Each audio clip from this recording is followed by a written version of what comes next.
Welcome to Invest and Play. Today in the garage, we are taking a look at our new F250, trying to answer the question, can you fit 37-inch tires on a stock F250 2020 without any lift whatsoever? So let's take a look at these tires and see how much different they are than the factory tires.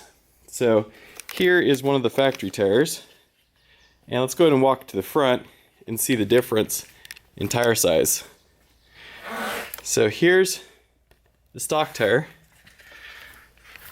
and here is the 37-inch tire. So this is a 37 12.5 versus the stock tire, which is about 31.5, so figure about a 32-inch tire. So let's see if it'll fit. Now the front is probably the most tight for sure for fitment. The back, we just mounted one, and it looks like we're gonna clear no problem all the way around with no lift. So let's see if the front will fit. Let's go and check it out. All right, here is a 37 12.5 stock height 2020 F250. Question is, will it turn?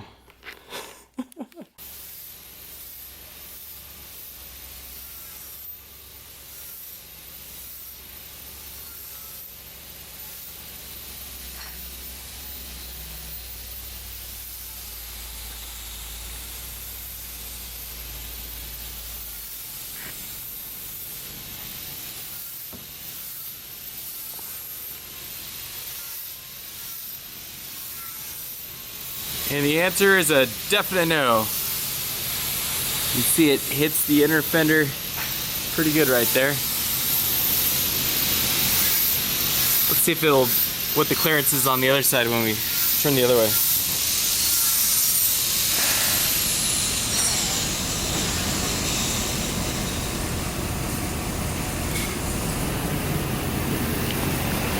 Ah, it's pretty good. We're back in our garage, and as you could clearly see, 37-inch tires do not fit a 2020 F250 in stock form. However, you do have enough clearance in the rear to fit the tires. You can see there's quite a bit of room all the way around, and more than enough room for compression travel on it. However, up front, it's a different story. In order for us to get the tires to fit, we did install the Carli 3.5-inch lift coils. Now these coils are made for a diesel truck, which is significantly heavier. So for this gas truck, it lifted us about 4 inches. And as you can see at the current ride height, it does give just enough clearance to turn the tires. However, once that suspension is compressed, it's gonna be running into that fender again. So one thing that people don't realize when they lift a truck and put big tires on it is that typically suspension lifts won't give you additional room for tires unless you reduce how much compression travel the suspension has. And typically you'll do that with a bump stop drop. So with this truck, we put in the Carli bump stop drop, which basically is about 1.5 inches in height. So instead of the tire maybe compressing up to the top of the fender, it might stop right around here, which is going to be really helpful for us to keep the tire a little bit out of the fender, hopefully. So we'll see on that. Keep posted for an upcoming video.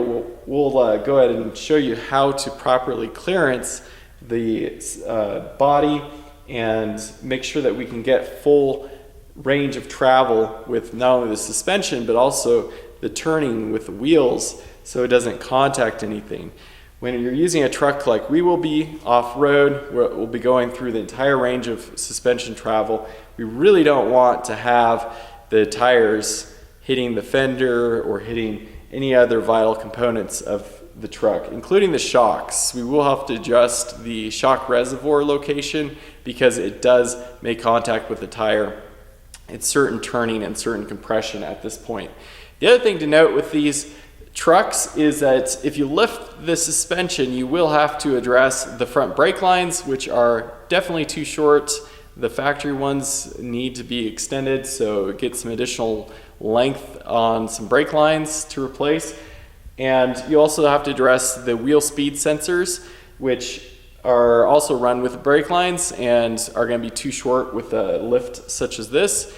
And there's also a vacuum actuator line for the hub to engage the four-wheel drive, and that also needs to get extended just slightly. So with these trucks, if you're trying to go just for looks and using them on road, then you can get away with not addressing a lot of these types of problems. However, if you want to actually use the truck off-road and have the full functionality of the suspension and not have the tires rubbing different components, then you do have to do some additional work to try to make it happen and work properly. So we'll do a video on that, so stay tuned on that, how we go about that and getting it ready for being used on some cool trips. So stay tuned on that. And also we have a camper that we're going to be picking up in the upcoming weeks, so we'll keep you posted on that as well. If you have any questions about fitting 37s on a F250,